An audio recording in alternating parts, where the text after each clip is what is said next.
Hello, my name is Dahlia, And I'm Allie. and welcome to Navigate the Now. Here Welcome. we're part two with Father Carl. In this episode, he goes into religion and how it does impact politics. He speaks about the Christian right and their role in this past election. And he also discusses his organizing work with Queen's Power. So I just want to give a brief update. I did attend that event and it was amazing. Nice. Yeah, 2,000 people from different congregations, different organizations. They're asking the New York City mayoral candidates, the main front runners, questions. So, Super cool. yeah, it was really cool and it felt really powerful. So he speaks about that, and yes, enjoy the episode. All right. As always, don't forget, we are at Navigate the Now on Instagram and navigatethenow@gmail.com. And if you're enjoying us, be sure to like, share, subscribe, and turn on notifications. Exactly. All right, Thank enjoy the you. episode. Our podcast is about politics and making it relatable and digestible.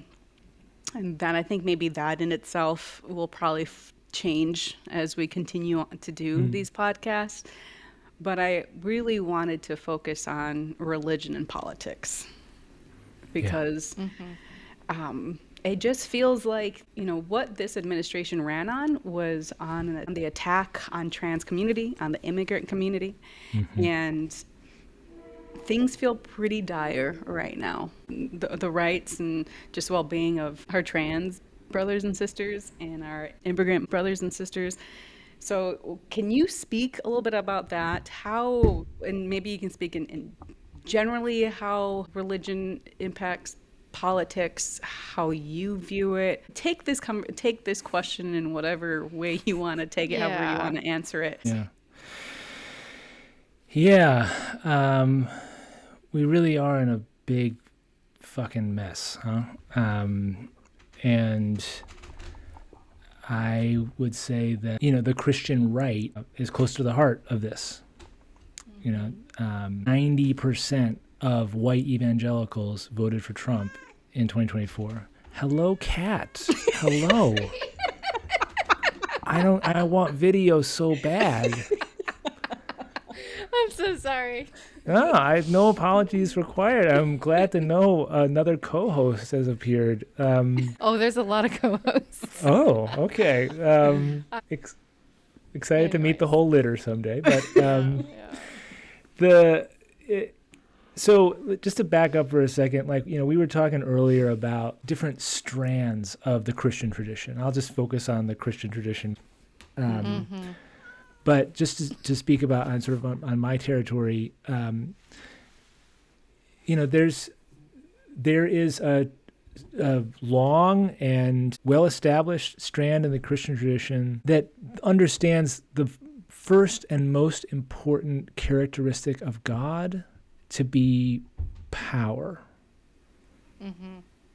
There's all these characteristics of God or attributes of God, but in our theological understanding, there's an implicit power ranking of those attributes, right? And many people throughout time and around the world have put power in the first slot.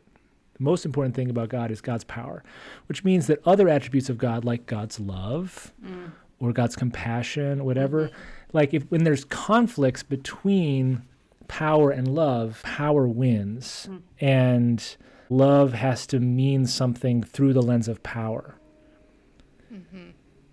And I think one of the most exciting and life-giving things in my own theological imagination and the ongoing healing and integration that I'm doing is the discipline of continually filtering all these different ideas about God through what I want to put at the top of the power hierarchy, which is love.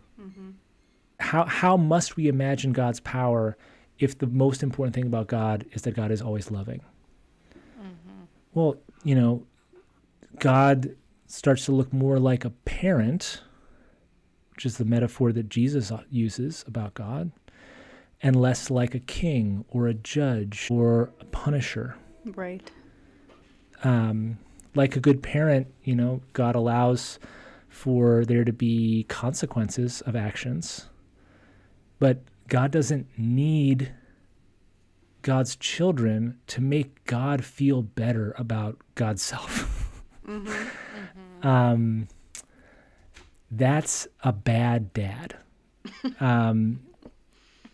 And we have lots of experience of those kinds of dads, historically and in the present. This is where all our daddy issues come from. We talked about our moms and our grandparents. Let's bring our dads into the chat here. Let me like try to be a little more concise here. Like, there's going along with this power thing, deeply ingrained strand of the Christian tradition understands holiness as about purity and the purity of the in-group, and that in-group's like chosenness by God, and by virtue of being chosen, it means that in-group will be victorious over its enemies. This language is all over the Bible and all over the Christian tradition. It's like not an accident that there were however many crusades. Like, people understood and attempted to be faithful to this strand of the Christian tradition that they were taught and internalized and wanted to live out as faithfully as possible. There's another strand of the Christian tradition, which you might call the prophetic tradition, which puts the concerns of justice and mercy and peace as God's central concerns and the things that God cares most about within human communities. So there's all these stories about terrible disasters that the children of Israel experience, and their prophets are like, yeah, things suck right now. And you know why? Because we collectively have not been taking care of widows and orphans. We have been undermining the very foundations of our society. We've been deluding ourselves with the idea that some people are disposable. But remember, every human being is made in the image of God, and as an image bearer is deserving of infinite care and dignity and all the opportunities to heal and grow and flourish that we would want for ourselves and our own children. And if we're not going to live that way, like, it's not going to go well. So that's we're reaping what we have sown in our dismissal of these imperatives of justice. And this debate is like totally live in the time of Jesus. There are the people who want to purify the community, to cast out strangers, to double down on existing hierarchies where some people are closer to God than others, et cetera, et cetera. And there are people who are saying, no, that you're missing the point. It's about doing justice, loving mercy, and walking humbly with God, caring for the widows and orphans, caring for the stranger. It's not about being part of the right tribe. It's about how we treat the image bearer of God who appears on our doorstep or who we cross paths with. And we as a people cannot be whole, cannot be holy if there are Samaritans or Gentiles who don't have enough to eat on the streets of our city. We are not right with ourselves or with God unless every image bearer of God is taken care of. That debate's totally live in the time of Jesus, and Jesus takes a side. It very clearly takes a strong stand on the side of this prophetic tradition, that there is no outside the circle of God's care and concern. And Jesus builds a community, a movement around that idea, which almost immediately runs afoul of the religious institutions and their defenders in his day, and also runs afoul of the sort of imperial economic structure that like depends on hierarchies and some people being disposable and et cetera. So unfortunately, the people who come after Jesus, they don't get the memo that Jesus who is called the Son of God, is understood to be a incarnate manifestation of the unseen God. They miss the part where he takes the side of the widows and orphans. And what do? They make Jesus into another king, another judge, another bad dad. Or actually they make him into the child who needs to be beaten and killed so that God the Father can be satisfied. Something lacking within big bad dad needs to come from the son. It's the same logic of domestic abuse. A little trigger warning here, maybe too late, but lots of men historically have felt slighted by somebody at work, by their boss, by somebody who they don't dare pick a fight with. Mm-hmm. And they feel wounded in their ego. They feel pricked in an insecurity that they have carried for their whole lives. Mm-hmm. And they come home and they say, you know what would make me feel better? If I beat my wife half to death, or I beat my kid, because that will help me feel whole again, because I've reestablished myself on the rung of the hierarchy where I feel like I deserve to be. It's such a brittle and weak way to live. Mm-hmm. It's so dependent on having other people to punch down on. Mm-hmm. It's also deeply familiar to us. The kind of radical solidarity that Jesus lived and commanded his followers to, it remains radical. It remains unfamiliar. It remains challenging. But the Christian right is all in on hierarchy, is all in on the conflation of holiness and power. And even though the Christian right has historically had this sort of moralistic bent where it doesn't like people cussing or watching our movies or dancing, it has nonetheless found its champion in Donald Trump, who, for all of the other things that he's got going on, is a reflection of that smallness of God, mm-hmm. of the God that they worship, who nonetheless exerts a tremendous amount of power. Small soul, small heart, hard heart, mm-hmm. but, got a big stick. Yeah. Mm-hmm. Yeah. So I guess what I would say is in the last 10 years, the intersection between religion and politics has been pretty destructive as far as I'm concerned. That's not the only thing that's been happening, needless to say.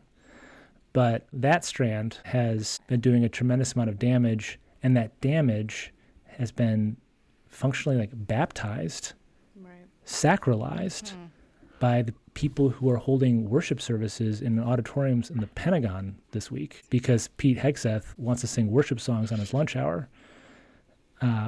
It just really pisses me off that. Yeah, it pisses me off too. Yeah. I don't know what. I was gonna be pissed off, Father Carl, and then now you made me giggle. Sorry, I don't want to steal your anger from you. It's valid. It's true. It is. It just really pisses me off when people use God's love as the reason why they're gonna put somebody else down, because it's just so the opposite of it. Yeah. From what I understood from what you said, is that people just want power. And they're just using the term God to justify their ways of holding on to that power while keeping other people below them. Mm-hmm. Yeah. Feels to me like control. Like I know power is control. Right. Yeah. But during our discussion, we know that God's love, there's no conditions. And as you were mentioning, is it about feeding the hungry and being there for all people? I want to tie this into the work that you're doing with Queen's Power. Because when I first heard about it, I thought it was amazing. It really gave me hope to hear about a religious space joining forces in a political sense that actually is true at least in my view, true to what God's love is. I'm so glad that that resonated, that you were connecting those dots in and through this work of Queen's Power, because that's how I see it. That's what's drawn me into this. I'm not like a natural organizer, but this is one of these things where we get drawn beyond ourselves by the promise of what could be possible, what we have glimpsed. Queen's Power is a coalition of congregations, nonprofits, and labor unions in the borough of Queens that fights for the interests of the working people of Queens. There's a number of sibling organizations, East Brooklyn congregations, Manhattan Together, South Bronx congregations. These are all affiliated with the IAF, the Industrial Areas Foundation, which is a long historied organization of broad-based community organizing. Saul Alinsky is a major figure here, so is Cesar Chavez, organizing farm workers on the West Coast, and the birth of the Chicano movement. The first thing is that Queen's Power, it's right in the name, is all about power. About building power. And what are the ingredients of power in a political sense? In the power in the sense of the capacity to act, the capacity to do what you want to do, to actualize your vision. We talk about power as being organized people and organized money. How does the luxury condo building in Long Island City get built, given that nobody in the neighborhood can afford to live there? A lot of organized money. And that money has organized some of the people who are important gatekeepers within various city agencies, et cetera. Queen's Power, it's a coalition of working people, working class people. So not a lot of money to organize. But if we can organize a lot of people, we can take on those developers. We can take on the people in City Hall who are dragging their feet around things that are super important to the well-being of this community, especially the most vulnerable. So that's the work of broad-based community organizing, is getting clarity as individuals and as a collective about what we really want. If we can organize around what is truly in our self-interest, then this is really important to me. When organizing works in that way, you don't have to twist anybody's arm to get them to do something. That's the difference between something like organizing and something like mobilizing. Mobilizing is trying to get somebody to do something that you want them to do. Organizing is trying to help people do what they most want to do, and do it in this way that is organized so that it can have the effects that they desire. The other thing to say about power in Queen's Power in this mode of organizing is that we're very familiar with, and we've been talking about it here, power as dominant power, dominating power. The boot of the Roman centurion on the neck of Jesus. The power that the Trump administration is gleefully wielding over really vulnerable people, especially migrants and trans folks. Queen's Power is not trying to build a bigger, badder boot to put on their necks. The work of organizing is not to amass more dominating power, to become the king of the mountain. It's about building relational power. And that, again, is the capacity to work together, to back each other up in the fight for what we most need to heal, grow, flourish. And that's where, to me, there's this really direct through line to the life of faith, the life of a community of Christian practice. When Jesus is walking around engaging with people, he's asking them what they need. Sometimes they need healing. Sometimes they need food. Jesus finds all these ways to help people get what they need. And what is Jesus talking about? he's talking about this vision that he calls like the kingdom of God. And allow me to geek out for a second. The Greek that has come down to us in the Gospels is basileia theos. Basileia, kingdom, theos, God, like theology. Basileia, sort of basilica is a word that comes down from that. But in the time, basileia meant the translation that everybody would have used would have been empire. Because that's the Greek word that the Romans used for what they were. The basileia of Caesar Augustus. So it's a deliberate jab, an ironic take of saying, okay, so you all have seen what the basileia of Caesar Augustus looks like, and it looks like being deprived of your lands and being sold into debt bondage. Let's talk about what the basileia theos would look like, which is, among other things, a way of relating to one another where we forgive each other's debts.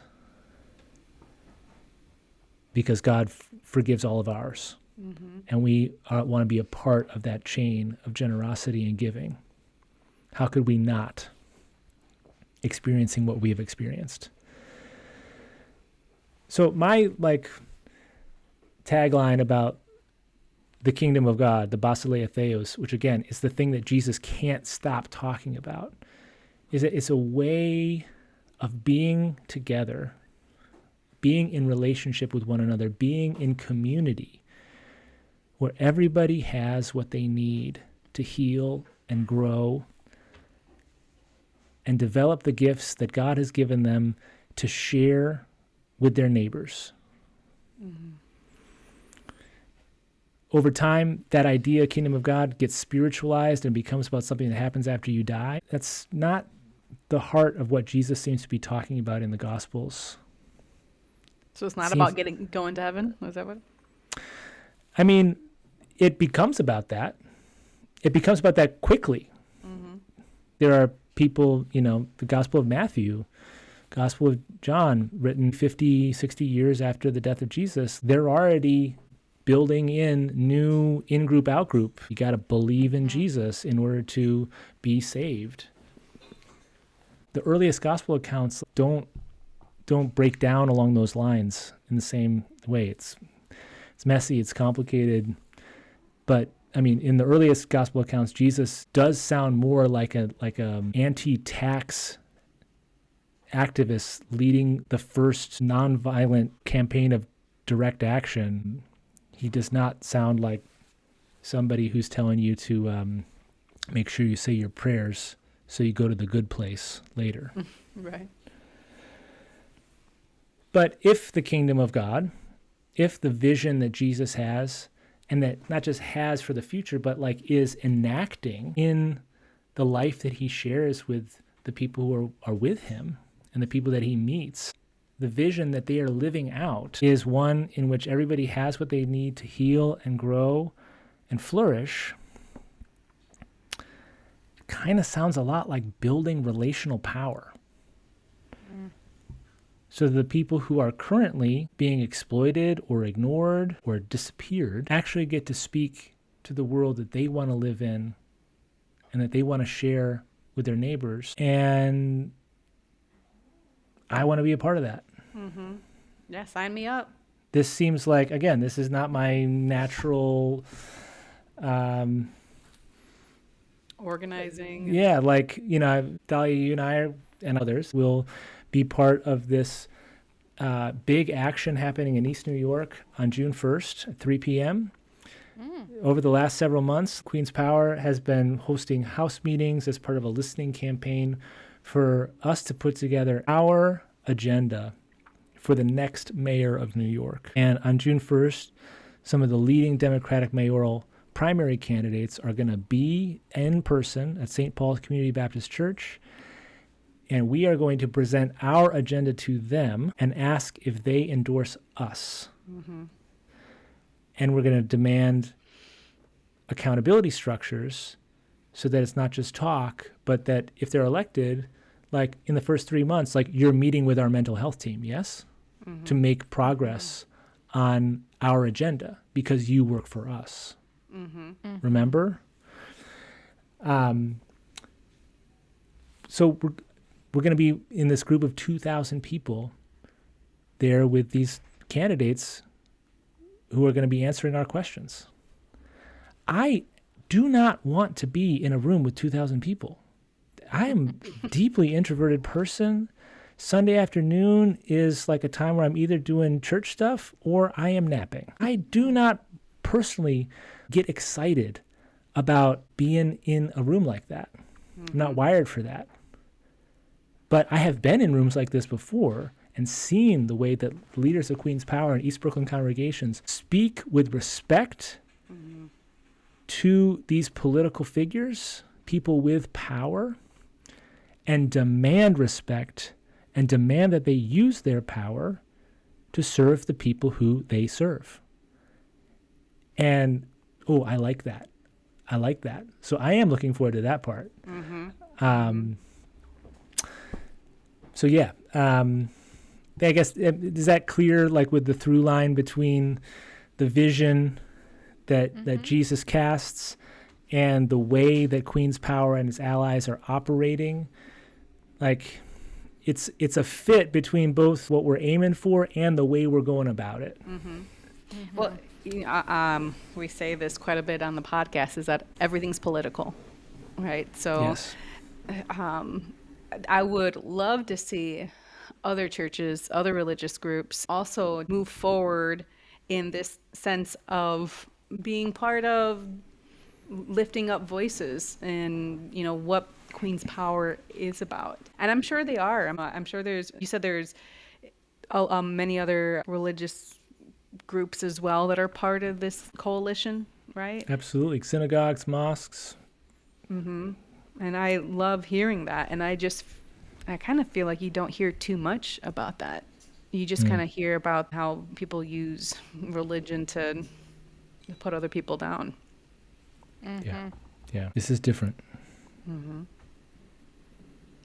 Absolutely. It feels different. Well, as we are wrapping up, we do tools for our toolboxes. The idea is, people go through life, they handle politics or manage their own life in different ways. What kind of tool, what takeaway would you leave our listeners with when dealing with politics, when dealing with just a tough decision?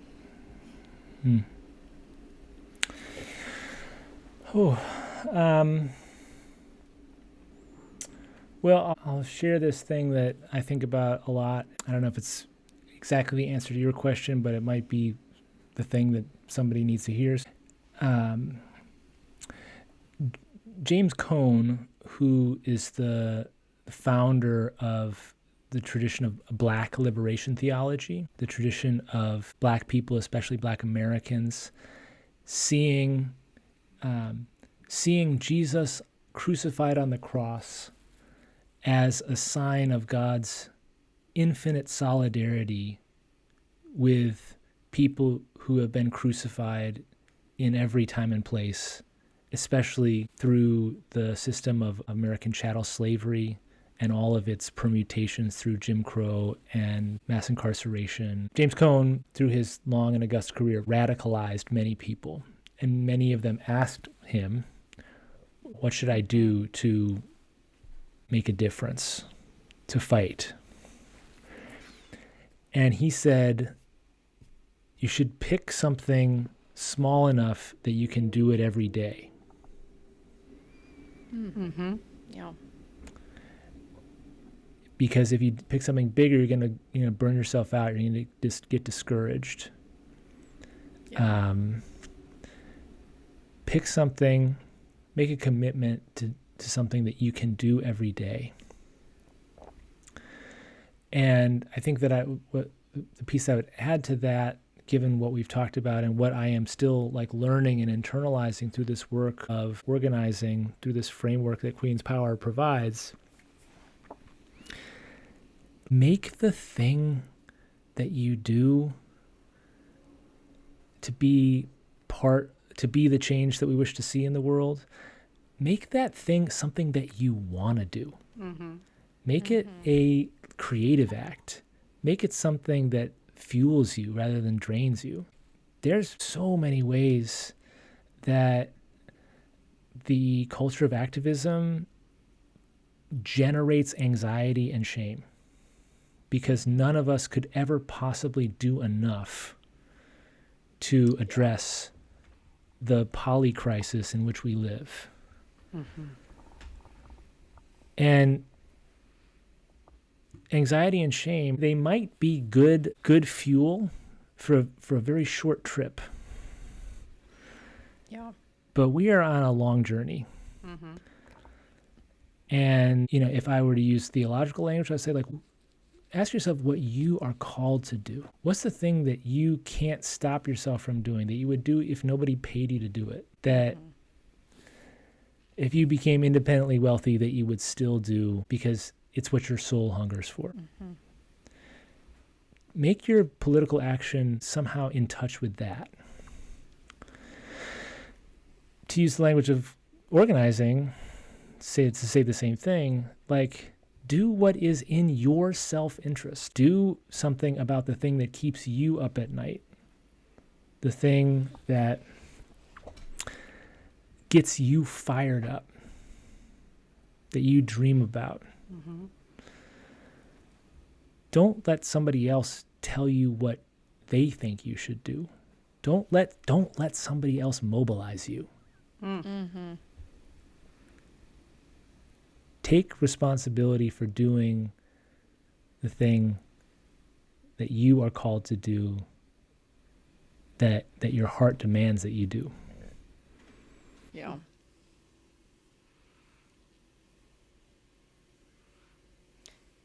Sit with that for a little bit, listeners. I mean, I guess I just want to also just add, I'm like getting a little in my cadence there with the you and the you, and I'm also speaking to myself, like I'm also, I don't have like a hard and fast answer, like, oh yes, and this is what I am called to do, and I am doing it. I am killing it. It's like, this is the work of this discernment is also a life project. And these things are going to change over time as our circumstances change, as we grow, as we enter new seasons of life. So another amendment of Dr. Cohn, like, pick something that you can do every day and reevaluate what that everyday practice is a year from now. Is it still doing for you what you need it to do? Is it having the effect that you want it to have in the world? How would you tweak it? How would you turn it inside out? Maybe it's brought you to a door that it's time to step through and do something new. And you wouldn't have gotten to that door if you hadn't been doing this every day for the last year. Yeah. Well, I feel like that resonates with everything we've been talking about, even before you coming on as a guest, Father Carl, in that, we're showing up and we're talking about all these things and offering these tools or sometimes pieces of wisdom, but we always want to reiterate that it is for us as well, right? Absolutely. We don't show up. We're not telling. We're kind of working through it with you, and you're just hearing us talk it out. So, yeah, it's a great occasion for me to ask myself what I think about these questions that you've so beautifully prepared. It's like, oh, okay, I do think that I should listen to myself in this moment. You're really dropping some gems. Yeah. Well, no, but I mean, it gets back to that thing we were talking about before about like how relationality, like, is at the core of who we are. I wouldn't be having that thought if we weren't having this conversation and you weren't putting me on the spot to like offer a tool and a toolkit. So that's part of the learning and growing that we do when people show us the honor of asking a real question. Keeping it real here. Keeping it real. Waggity wag. I don't know what that means, but I Yeah, am with I you in say spirit. to give you to go back, it was a quote we read, I think, on our first we had kind of like an introductory podcast or episode, and then on the second one I read we talked about community as a function of democracy, and how important it is to kind of show up and why. And I read a quote from, maybe you know it. It's from, I think it's from King Arthur and the Round Table. Anyways, one thing you can do is educate yourself and show up and stay in that practice. And how did it go, Jolly? And It says, understand why, like how the world wags. and what And what wags it. Yeah. So anytime now that it's like a You're just gonna have to listen to Your that catchphrase. podcast, Father Carmen. I guess I will.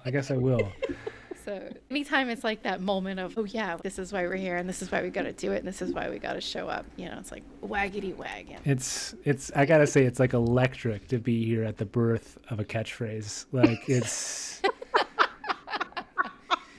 I mean, people are gonna be asking me like, "You were there? You were when there. Waggity Wag dropped?" It's gonna do it 2025. And I will be able to say like, "Yeah, that was a pivotal moment for me too."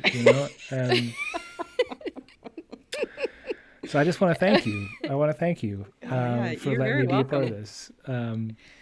this. Yeah, no, thank you so much for being here. I really appreciate it. A real pleasure. It's also been fun. It's fun to talk to you I both. told you, that's one of our agreements. We have to make it fun. You have. I have to. You have to have fun when you're on here. Okay, I'm sorry. One last question, okay? And, maybe some of our listeners, they're teeter-tottering between this whole being religious, being not religious, spiritual, not spiritual. What are some gems that you can provide to our listeners that maybe are just feeling like their religion has betrayed them?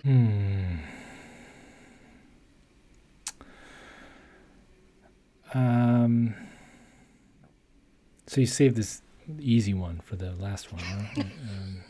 I was like, ooh, Jolly, that's a I know. heavy. Hey, we're gonna end on that note. Waggity wag.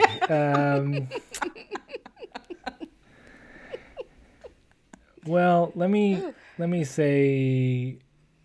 Let me say what's coming to mind. Unfinished thought. Yeah, speak Draft. to it. You got it. Trust your body. I think our bodies are more attuned to the dynamics of the spaces that we enter into than our minds are.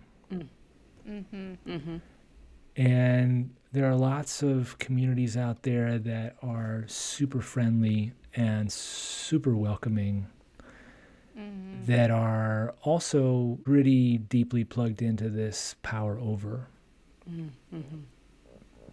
mode. And at the end of the day, those spaces are not safe for anyone. They protect some people very well, but nobody's safe. Nobody's safe from that God. So listen to your body, trust your body to tell you what it needs. As you're maybe dipping in to see what a community is about. One of the things that we've been experimenting with as we try to find our way of gathering for worship at the Episcopal Mission in Sunnyside, we gather in a circle, everyone on the same level. We intentionally create a space kind of over in the corner of the room, has carpet and like a candle and some chairs, where it's like, if for any reason being here gets to be a little bit much for you, given what you're carrying or your experience with church in the past, there's a space that is prepared for you to go and check in with yourself and self-regulate, and you don't have to leave. You might decide that you do want to leave, and that is totally okay. But like this space over here for that discernment of what does my body need right now, like that space is prepared and that space is holy. That's one really important thing I would say. Listen to your body and go as slow as your body needs. You know, like you talk about in political action, like moving at the speed of trust. Like move at the speed of trust that your body needs with the space. You know, when you are dipping back into a church space or something like that, I would say like look for joy, look for creativity or playfulness. Maybe I'm just like listing the things that I want people to say about the Episcopal Mission in Sunnyside, but the reason I want people to say that about us is that those are the characteristics of what I would regard as like spiritual maturity. Like people who don't take themselves super seriously, might take what we are doing together very seriously, with honor and reverence, but like I'm not important. I'm not the linchpin that's holding this all together. I love that. If we like mess up, like, oh, human beings, we messed up. Like we're in the presence of an unconditionally loving God. How does God respond when we mess up? With unconditional love. So stakes are pretty low for messing up. I don't know. Yeah, no. More, that was gems. Those are gems. Thank you. Yeah. Waggity wag. Waggity wag. Is it waggity wag, or have I taken it in a new direction? Well, Dahlia made it waggity wag. Okay. Dahlia has like she has a knack for like creating the punchline of it. Yep. The perfect punctuation to that wisdom, apparently from King Arthur. Social justice warrior, if there ever was one. It was Parker Palmer. Oh, was man, who was saying it. Yeah, he is a gem. Yeah, I got a little nervous saying that to you because I was like, oh shit, he's got like a PhD in English, so I can't. I have forgotten so much, and I never knew that much to begin with. So anyway. Yeah. So you're humble. You're humble. Trying. What a pleasure, both of you. Thank you for letting me be a part of this, and I really have enjoyed the conversation. Can I tell people like where to find the Episcopal Mission in Sunnyside on social media, that's what I was going to ask you is please tell us. Cool. Yeah. So, well, the most important thing is you can follow the Episcopal Mission in Sunnyside on Instagram. That is at Way of Love in Sunnyside. There's some periods in there, but like, you can, it'll start and Instagram will know that you want the goods. Our website is allsaintssunnyside.org, and you can sign up for a mailing list there, send out a weekly email, little newsletter about stuff coming up.